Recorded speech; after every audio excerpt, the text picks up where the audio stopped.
Here's a stat that should bother you. Almost none of the wealthiest people on earth got there from a paycheck. Look at any rich list and you'll find business owners, investors, people who inherited money, and a handful of elite performers, athletes, musicians, actors. What you basically never find is someone who got rich purely from a salary. That's not because employees are bad with money. It's because a salary is the one form of income that stops the second you stop showing up. Everything else on that list, a business, a portfolio, a trust fund, a skill, keeps producing value even when you're asleep. So the real question isn't how do I earn more? It's how do I turn what I already earn into something that owns a piece of the future? And you can do that on any income. I'm going to give you the exact system, 4 simple buckets that took me from broke to actually building wealth. No trust fund, no lucky break required. I call it the 25-15-50-10 split. 4 numbers, 4 jobs for your money. 25% builds your future, 15% protects your present, 50% covers your life, 10% keeps you human. Doesn't matter if you make $3,000 a month or $30,000. The percentages don't change. Only the dollar amounts do. That's what makes this different from every just save more video you've seen. This isn't about willpower. It's about giving every single dollar a job before it ever hits your checking account. Let's break down all 4, starting with the one that actually builds wealth. Bucket 1, the 25%. Here's the uncomfortable truth about most people's finances. The paycheck lands, the bills get paid, and whatever's left just evaporates. A food delivery order here, a random Amazon cart there, and by the next payday, there's nothing to show for the month except a slightly worn-out debit card. That cycle isn't an accident. It's basically the default setting of modern life. You get paid, you're comfortable for about a week, and then you spend the next 3 weeks waiting for the next payday, working just as hard to end up in the same place. The only way out is to intercept some of that money before it disappears and put it somewhere it can actually grow. That's what the 25% is for. The moment your paycheck lands, a quarter of it moves into investments. Not a savings account, investments. Stuff that can grow in value over years while you're doing literally anything else. Let me show you why starting early matters more than almost anything else in this entire video. Picture 2 coworkers, same job, same salary. Maria starts investing $250 a month the day she turns 22. Jordan waits until 32 to start, a full decade later, but he tries to make up for lost time by investing $400 a month instead. By 62, Maria has put in $120,000 total over 40 years. Jordan has put in $144,000 over 30 years, actually more money out of pocket than Maria. But assuming a 9% average annual return, which is roughly what a broad US stock market index has returned over long stretches of history, here's how it shakes out. Jordan's account grows to around $680,000. Maria's grows to nearly $1.2 million, over $500,000 more, despite contributing $24,000 less. That gap is entirely the 10-year head start. Compounding doesn't reward how much you invest first. It rewards how long your money's been sitting in the market.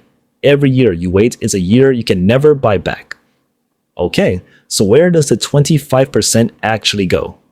Think of your options on a ladder, from steady at the bottom to speculative at the top. Bottom of the ladder, index funds. You're not picking winners, you're buying the entire market in one shot, something like a total US stock market fund or an S&P 500 fund. Boring, and that's the point. Also near the bottom, real estate. If you've got capital, that might mean a rental property. If you don't, REITs let you own a slice of commercial real estate for the price of a single share. Middle of the ladder, your own skills. Learning something like sales, copywriting, video editing, or a coding language is arguably the highest ROI investment that exists, because nobody can repossess a skill. It just costs you time instead of money. which is why it sits higher on the risk scale. Higher up, building something of your own.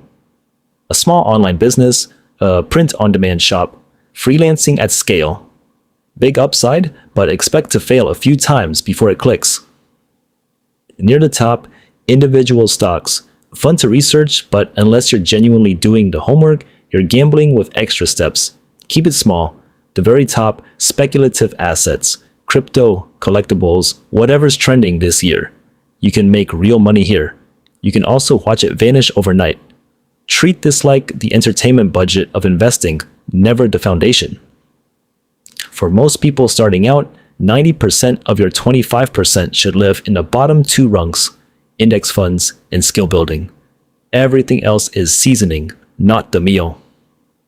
Now, where you put this money matters just as much as what you buy, because the US tax code actually rewards people who invest through the right accounts. If your job offers a 401k match, that's free money. Contribute at least enough to capture the full match before you do anything else. A Roth IRA is the other heavy hitter. You contribute after-tax dollars, but every dollar of growth comes out completely tax-free in retirement. The 2026 contribution limit sits around $7,000 a year if you're under 50. Worth maxing out if you can. Once the account is open, automate it. Set a recurring transfer for payday so the money's gone before you're tempted to spend it. Pick 2 or 3 low-cost index funds. A US total market fund, an international fund, maybe a bond fund for stability, and then leave it alone. Your only job after that is to keep feeding it as your income grows. Bucket 2, the 15%, stability. Bucket 2 isn't about growth. It's about making sure a single bad month can't wreck the other 3 buckets. I learned this one the expensive way. Right after college, my laptop, the one thing my freelance income depended on, completely died. No savings, no backup plan. So I did what a lot of people do. I put a new one on a credit card at 24% interest. Then, because money was already tight that month, I missed the payment, got hit with a late fee, and spent the better part of a year just digging out of a hole that started as a single unlucky Tuesday. If I'd had even a small cushion set aside, that entire year would have looked completely different. That's what this 15% builds, a buffer between one bad event and total financial chaos. Step 1. Figure out your number. Add up your true monthly baseline: rent, groceries, utilities, insurance, transportation, the internet connection you need for work. Say that comes out to $2,000 a month.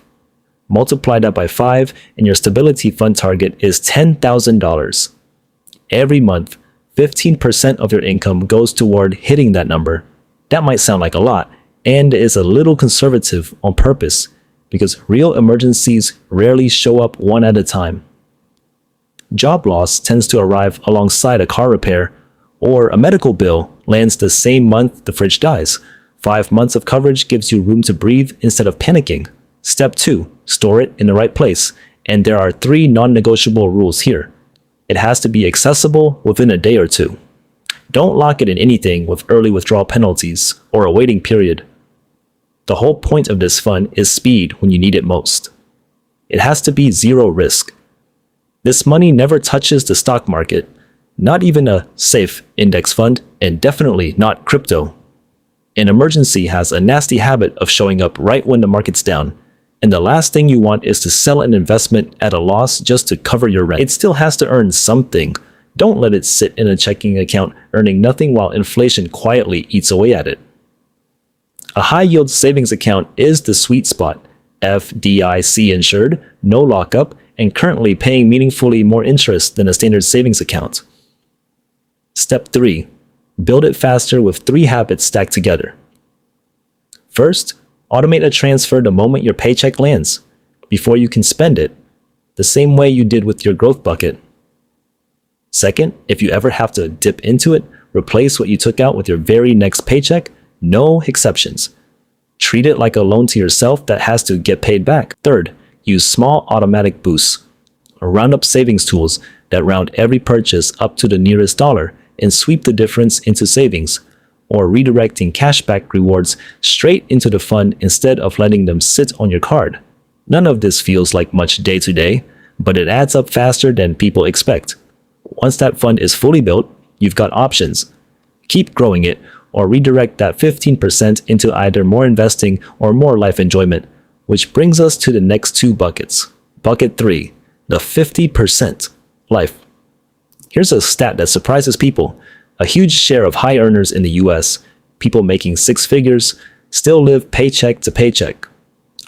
Not because they don't earn enough, but because their spending quietly rises right alongside their income. One of them always had the newest phone, ate out constantly, and looked like he was doing great, until he admitted he was carrying a credit card balance he couldn't pay off.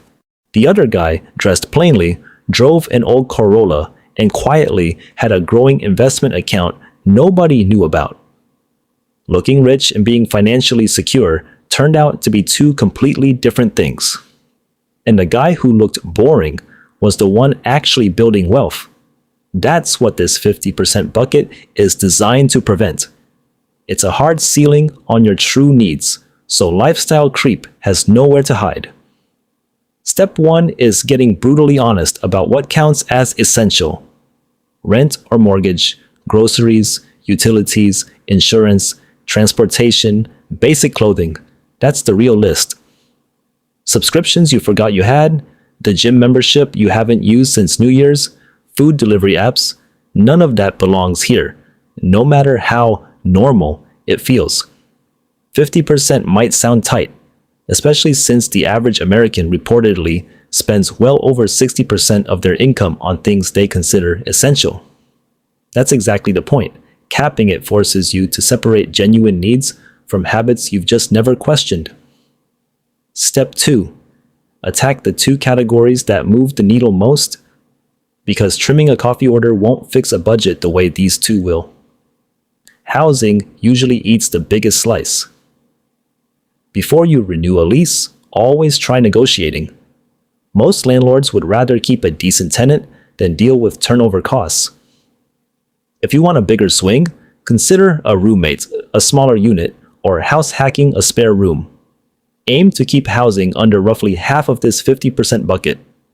Transportation is the other big one. A new car loan is one of the fastest ways to quietly drain your income for years on an asset that's losing value the entire time. A reliable used car, ideally one that's already taken its steepest depreciation hit, does the same job for a fraction of the monthly cost. In a walkable city, even ditching a car entirely can free up hundreds of dollars a month once you add up payments, insurance, gas, and parking. Step 3. Replace willpower with a simple filter, because willpower runs out the moment you're tired, stressed, or bored. And that's exactly when impulse spending happens. Before any non-essential purchase, run it through 3 quick questions. Is this an impulse or something I've actually been planning? If it's planned and it fits your essentials, go ahead. If it's an impulse, give it 7 days. Come back and see if you still want it. Most of the time, the urge is gone by then. If you still want it after a week, ask, am I paying for the brand or the actual value? A $70 pair of shoes worn 200 times costs pennies per wear. A $250 pair worn 5 times before they're forgotten costs you $50 a wear. Chase value, not logos, but don't swing so far cheap that you're replacing something every 2 months either. Run through that filter a few times and it stops being a conscious exercise. It just becomes how you think about spending. Bucket 4, the 10% reward. Last bucket, and it might be the most skipped one, which is a mistake because a plan with zero enjoyment in it rarely survives contact with real life. Surveys on saving habits consistently show that people who cut out all discretionary spending tend to binge spend later because deprivation only lasts so long before it snaps back. This 10% isn't a loophole in the plan. It's part of the plan. Open a separate account, nickname it something you'll actually smile at, and automate 10% of every paycheck into it. Earn $3,000 a month? That's $300. Earn $6,000? That's $600. The percentage stays fixed no matter your income, which is what keeps it sustainable instead of becoming an excuse. The one hard rule: never top this account back up from your other 3 buckets. If it hits 0, you wait until next month. That limit is what makes the spending inside it feel earned instead of guilty. Where should it go? A few categories tend to deliver more lasting value than others. Travel, even a modest weekend trip, tends to create memories that outlast almost anything you could buy. Hobbies keep you sharp and give you something to look forward to outside of work. Time with friends matters more than people admit. Neglecting your social life to grind is a trade that catches up with you eventually. And gifts for the people you care about often mean more to you, in hindsight, than anything you ever bought for yourself. None of this is about being frivolous. It's a release valve, the thing that makes the other 90% of your financial life sustainable instead of something you eventually rebel against. That's the full system. 25% building your future, 15% protecting your present, 50% covering your real life, and 10% keeping you sane enough to stick with it. None of it requires a huge salary. It just requires giving every dollar a job the moment it arrives. If you want to see exactly how much this compounds over 10, 20, 30 years, do subscribe for the channel and stay tuned for upcoming interesting videos.